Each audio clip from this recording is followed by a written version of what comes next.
गुस्सा नहीं, एकदम आपके कान गर्म हो गए हैं, आपका मुंह लाल हो गया, जैसे औरतों को होता है मीनोपॉज में, इस तरह मर्दों को भी होता है और लेस न्यूट्रल होता है। एक बच्चा जो है वो ग्रो कर रहा है, लेट्स से कि वो एडोलेंस के अंदर आ रहा है, वहाँ तो हार्मोनल चेंजेस आ रही हैं ना, वो एक्सेप्टेबल हैं और वो नज़र भी आती हैं और वो आमतौर पे आवाम जो है वो समझती भी है, आवाज़ चेंज हो रही है, बाल आ रहे हैं, ये चीज़ें आ रही हैं। अब इस एडोलेंस की एज गुजर गई, 20 से लेके लेट्स से 40 तक के दरमियान में कौन सी ऐसी चीज़ें हैं जो कि बीमारियाँ ज़्यादातर बीमारी के तौर पर हार्मोनल इम्बैलेंस आ रहे हैं? जी बेहतरीन बात कुतुब साहब, मैं बता दूं सबको कि ये जो आपके पास हार्मोनल इम्बैलेंस की रीज़न है, सबसे बड़ी रीज़न, अगेन वही हम इतनी बातें डायबिटीज़ पे पहले भी कर चुके हैं, हाइपर इंसुलिनीमिया है।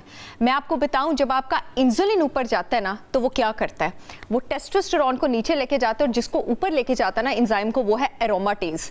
एरोमाटेज जब आपके पास ऊपर जाता है ना तो वो आपको ये सारी ये जो सेंट्रीपिटल ओबेसिटी है ये करता है।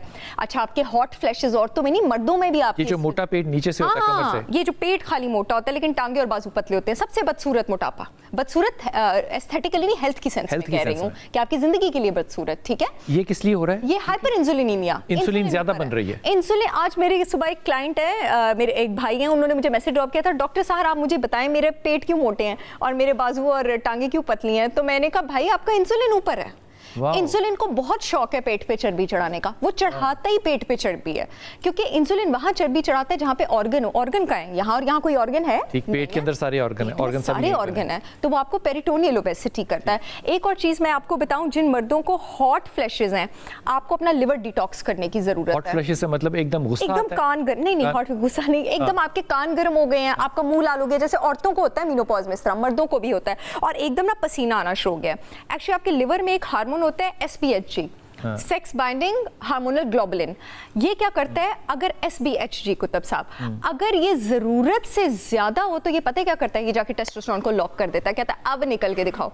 टेस्टोस्टेरोन अपना फंक्शन नहीं कर सकता। ये SPHG कब ज्यादा होता है, जब आपके आसपास सिंथेटिक प्रोडक्ट्स, कॉस्मेटिक प्रोडक्ट्स, सोय प्रोडक्ट्स, जंक फूड बहुत ज्यादा हो। अगर आपको हॉट फ्लैशेस हो रहे हैं मर्द हजरात, तो अपना लिवर डिटॉक्स करें। लिवर किस तरह डिटॉक्स करेंगे जी? क्रूसीफेरस सब्जियां खाएं। क्रूसीफेरस में गोभी आ जाता है, पालक आ जाता है, जो जरा अफोर्ड कर सकते हो ब्रोकली ले लें, केल आ जाता है आपके पास, ग्रीन वेजिटेबल्स हैं, ग्रीन वेजिटेबल्स आपके। दूसरा आपके पास लिवर डिटॉक्स हो सकता है, किसी भी अच्छी कंपनी का सिंथेटिक मिल्क थिसल सप्लीमेंट ले ले, 250 से 500 मिलीग्राम। मिल्क थिसल आपके पास क्या है, चाइनीज हर्ब है सिलीमेरीन, जिसका बहुत लोगों ने नाम सुना होगा, आपके पास लिवर डिटॉक्स करती है। कोलीन, अब आप जिन लोगों ने लिवर डिटॉक्स करना, वो कहेंगे हम अंडे की जर्दी और हम गोश्त क्यों खाएं।